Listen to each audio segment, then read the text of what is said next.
You are Locked On Rockets Postcast, part of Locked On Sports Houston on the Locked On Podcast Network. Your team every day.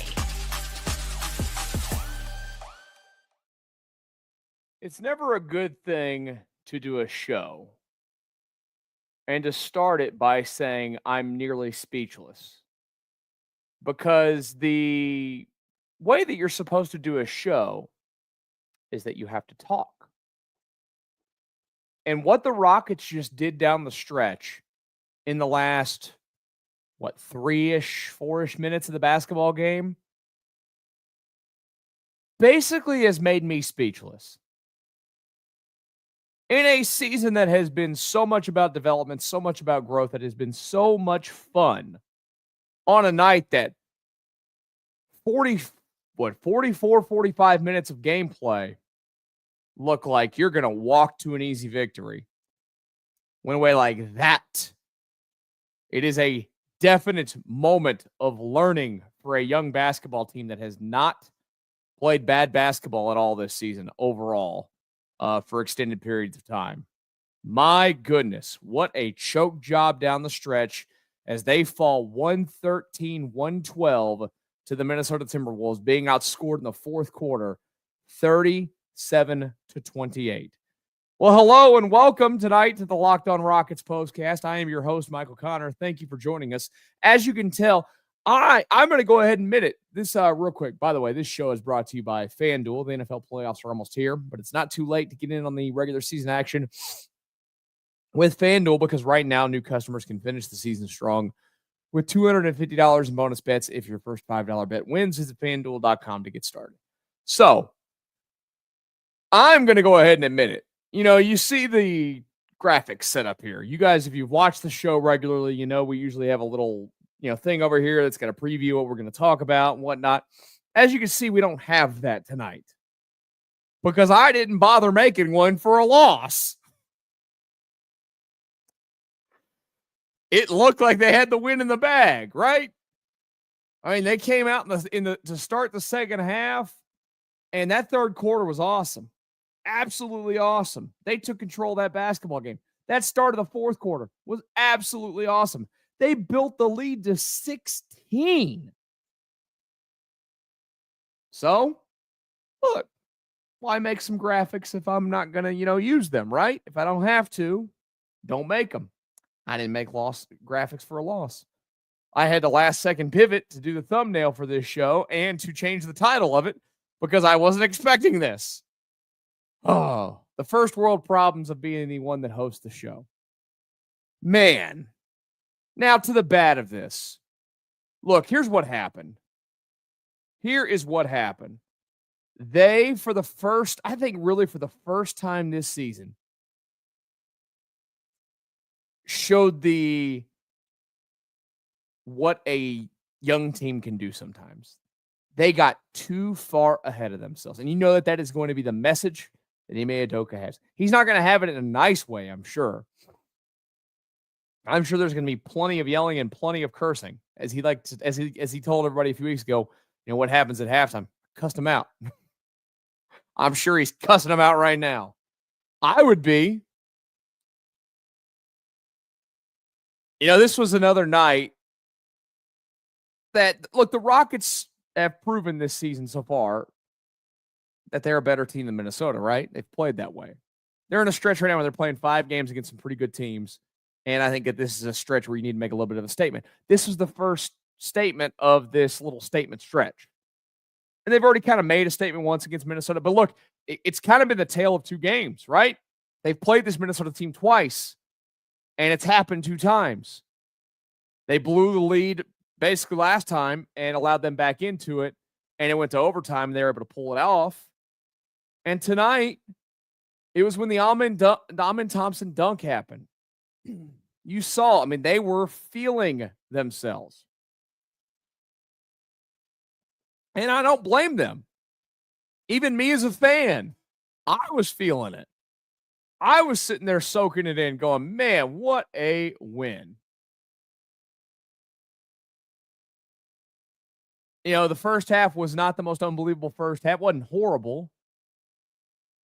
But I was just so impressed with their second half effort. That third quarter, I'm telling you, from the defensive effort that they came out with, which they always come out typically with a great defensive effort, between that and their, their offensive onslaught in that second half, in that third quarter, I mean, 32-19 was they outscored Minnesota in that third quarter. And it just shows you, it's a reminder that in the NBA, even when you get that big momentum, that big, huge lead, there are still nights where it is going to get dumb and it is going to get silly. And in a blink of an eye, the other team can get red hot. And it's the game of momentum, correct? It snowballs. It's the snowball effect. It snowballed in the right direction for Minnesota tonight at the right time. And it was in the reverse for the Rockets. And then all of a sudden, you're swimming. Poor defensive effort. Getting too cute on the offensive side. You heard, if you're listening to the TV broadcast, you heard Craig Ackerman say it many times, and he's absolutely right. He's like, you can't get too cute here. You can't get too cute here. You can't get too cute here. And they did. They got too cute. Trying to feed it down to Alpy, making some bad decisions, taking some bad threes. Not playing your game. And I think that's the biggest thing in these moments. And that's the thing you have to learn from this, is that there are going to be nights like this. In an 82-game season, you're going to do this again. It's just basketball. But when those moments happen, you have to be what makes you, you. And it felt like tonight, they fell out of what makes them those last few minutes. And look how quickly it can change. And it changed for this team in the blink of an eye tonight. And they wasted a lot of great nights from a lot of players tonight.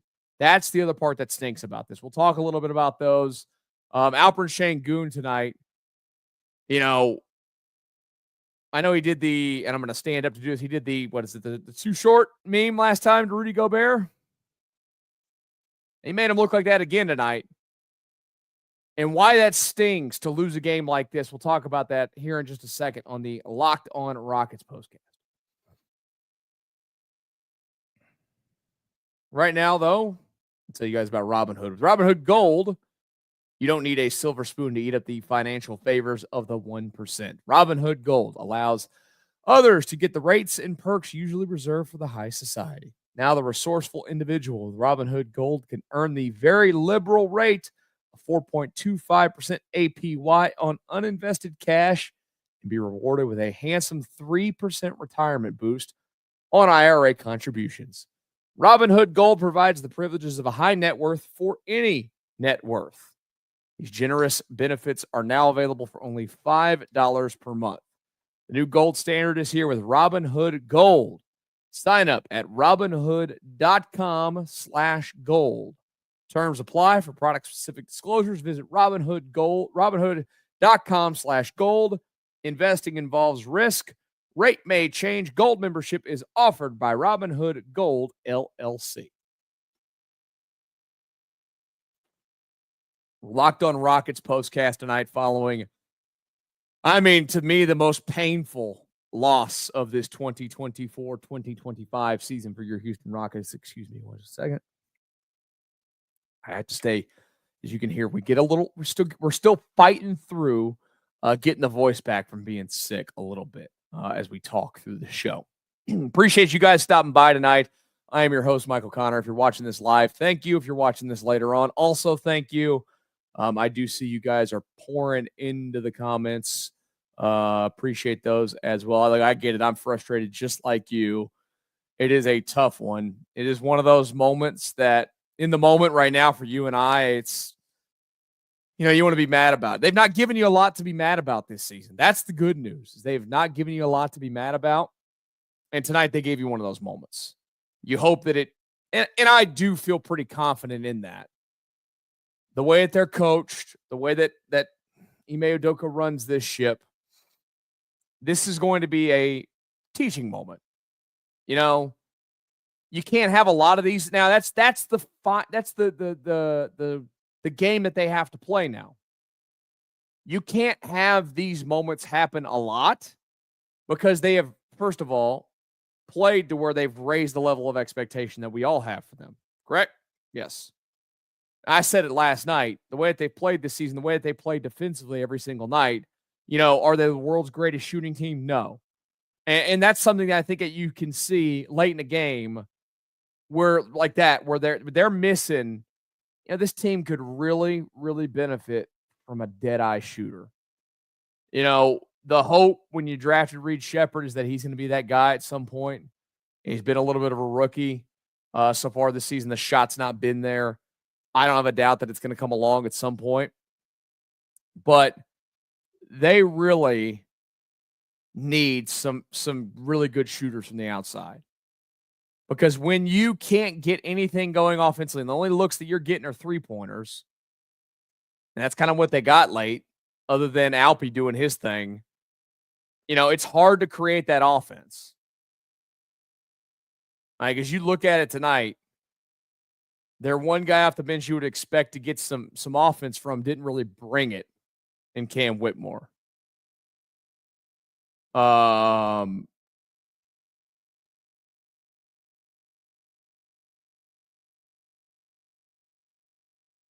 Sorry, my wife is just sending me a text about something one of the dogs did, and it was distracting for a second. You love your dogs, but sometimes they do stuff that drives you absolutely nuts. The Rockets, though, didn't get a lot of what they needed off that bench. They didn't get a lot of what they needed late in the basketball. And you know, to steal a term from an old Rockets coach, Kevin McHale, you know, late in that basketball game tonight, it got sticky. And you can kind of expect that, again, for a team that doesn't have necessarily the guy that you put the ball in his hands. And, you know, this team isn't going to be built on ISO ball or anything, but there's not a guy that can really play the ISO game a lot and be successful at it. They got a guy like Jalen can get to the rim. Jalen can't play ISO ball and pull up and knock it down. Can't. Fred can get guys with his handle, but Fred's not fast for a point guard. He's not creating a lot of space. He's not creating a shot like that. Jabari's not that guy. Amen Thompson can't shoot. He's a freak of an athlete, but he can't shoot. It's missing. I get that. So that's where they could benefit. But tonight, I think more than anything else, that doesn't matter. What matters is that they thought the game was over. And they played that way down the stretch in those last few minutes. I mean, you just let them erase a 16-point deficit. 16 points. It's insane. Can't happen. And I mentioned, you know, you've raised the level of expectation, not only for yourself, but from the fan base here. And it's also playing a fine game of when you go back, and because this, you know, this team is fighting for a spot high in the Western Conference. Like coming into play tonight, this is the number 2 seed in the Western Conference. They are now technically the 3 seed at the moment. Is Memphis playing? Memphis. Oh, they beat New Orleans earlier. So the Rockets are behind Memphis now as the 3 seed in the West, and Memphis slots up to the 2. They both have the same amount of losses on the season. Memphis just has one more win. But to stay in that range, like we all know, you want to be a team that avoids the play-in. I still believe that this team is going to be fighting for a top 4 spot in the West team. Defensively, they're good enough for that.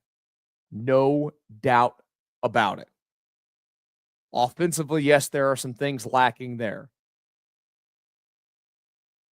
But when you go back, when you and I go back and at the end of the season analyze, nitpick here and there, wherever, you can always find some losses during the season that you go, that cost you this or that cost you that or that. You hope that this isn't one of them. Because let's just say they end up finishing 5 in the West. That's the difference between them playing with home court advantage in the first round and not. In that 4-5 matchup. They can play on the road, sure. But this is a team that is young and is going to and look, home court has mattered to them. It's only their 4th loss at the Toyota Center this season. It's frustrating tonight.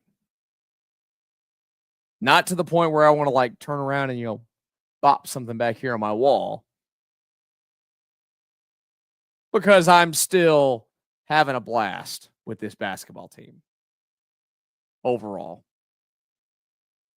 All the good that's being made. And honestly, this kind of learning lesson is going to be benefit. I know that in the moment, and it's never fun to stomach it. I think we all know what you learn from doing this in this moment is something that one day we'll look at and go, you know what, that really benefited this basketball team. Yeah, it sucked to lose that Minnesota game like that. But they came out of it and they went and played. Who they got next? They got Miami, Dallas, and Boston, and the Lakers here on this homestand. They went out and they went 4-0 in the rest of that homestand.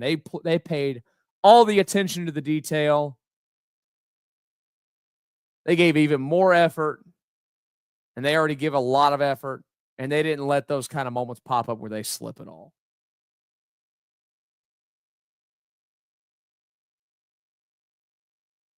It happens. It happens when you have, what are we talking about? Jabari's 20, 21 or 20. I think what's Jabari? 21. Amin Thompson's 19, 20. Even Jalen Green's still 22. Cam Whitmore's 20, 21. They're still babies. They look like babies too. You can't live with that excuse forever. And that's not the excuse for why they lost tonight. It is just a reminder of there is a learning curve still, even though they've shown so much growth this year. The learning curve still happens in this league, and tonight was one of those moments for this basketball team. Let's talk about a little bit more. I was talking about how this offense slows down. I don't know if anybody caught it today. ESPN had some stuff out there about the Rockets and the trade deadline. Do you think that a night like tonight drives this basketball team towards wanting to make a trade, or do you want to see them make a significant trade? We'll talk about that here in a couple of moments on the Locked On Rockets Postcast. The NFL playoffs are almost here, but it's not too late to get in on the regular season action with FanDuel, America's #1 sports book. Right now, new customers can finish the season strong with $250 in bonus bets if your first $5 bet wins. FanDuel has so many ways for you to pick up a W. We all love betting on, which players are going to score a touchdown, how many points are going to be scored from each team. It's absolutely thrilling. Just visit FanDuel.com to join today. That's FanDuel.com for your chance at $250 in bonus bets. Make every moment more with FanDuel, an official sportsbook partner of the NFL.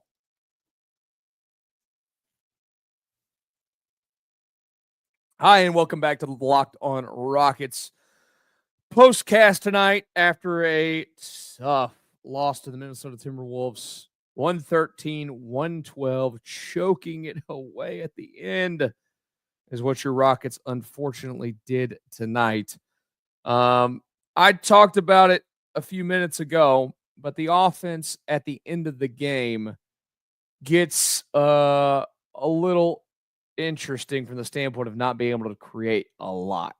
Now, I've said this, and I'm going to continue to say this. Oh, by the way, before I forget, I just got to promote it real quick. If you're looking for this podcast, this Locked On Rockets Postcast, anywhere that you get your podcast, go and search for Locked On Rockets. You will get this show plus the Locked On Rockets show hosted by Jackson Gatlin. 2 shows. Hopefully you think they're both great. You can listen to them both there. Make sure you go subscribe to Jackson as well, and then come back here. We're the ones that are live after the game. Jackson does the daily show, for those of you that are wondering. But again, for this Rockets team this season, I mentioned it. Offensively, they still have a lot of growth that needs to happen. We could talk about it till we're blue in the face. They have certain guys in this team that are never going to be knocked down dead-eye shooters. I'm always hopeful that Jabari can be more, but he hasn't been a lot more. He's okay. Jalen doesn't have the shot mechanics to be a consistent shooter. It's just not there. It's never going to be there. Fred VanVleet's having a horrible shooting season this season for his standards. We'll see what happens there. He was hot the last couple of nights. I know that late didn't have a lot going for him. But overall, they're missing a little bit of that offensive punch that makes them right now. They're a true contender in the West. But I think we would all agree that they're not a championship contender. They're not even a conference title contender at this moment.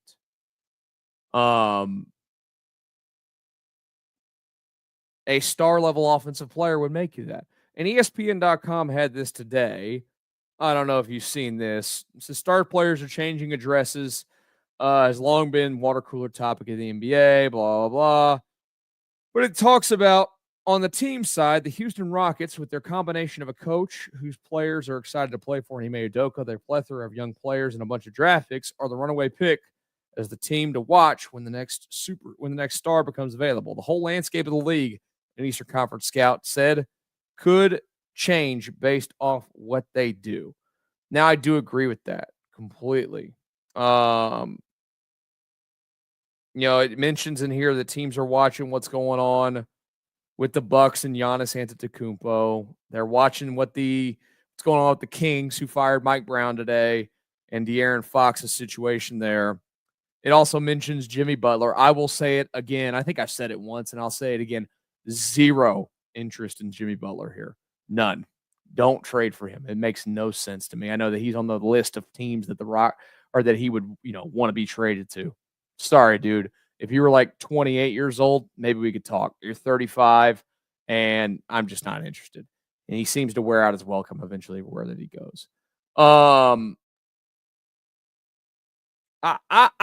know that for this team this season, if the right opportunity popped up for a star-level player, I think that made sense, that's young and kind of fits your core, you go and you do those kind of things. I don't think that this team needs to be broken up yet.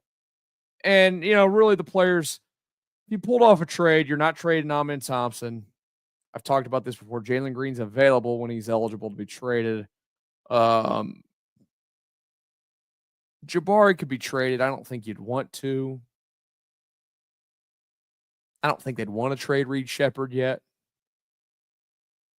Cam Whitmore is probably tradable. But those are the kind of things that you're going to have to battle with. It all depends on who it is that's out there that you could get for this team. If it was a put you over the top offensive superstar, maybe you're talking about it. They're going to have to bounce back, though, in a couple of nights. They'll play again Sunday against Jimmy Butler's Miami Heat at the Toyota Center. That's a 6 o'clock tip for this one. Make sure you join us for that as well. Appreciate all you guys that stopped by and watched live tonight like you typically do. Don't forget to hit that subscribe button if you are new to the channel. Don't be a stranger. Come back. We don't bite. We do this after all the games. We'll hopefully be doing it after a win and not a just staggering last-second loss like they pulled off tonight to those Minnesota Timberwolves. I hope you guys have a way better rest of your Friday night than what the Rockets just gave you. I'm going to go see a movie now, so it's going to be pretty good for me. I will talk to you guys again Sunday night after Rockets and Heat on the Locked On Rockets Post.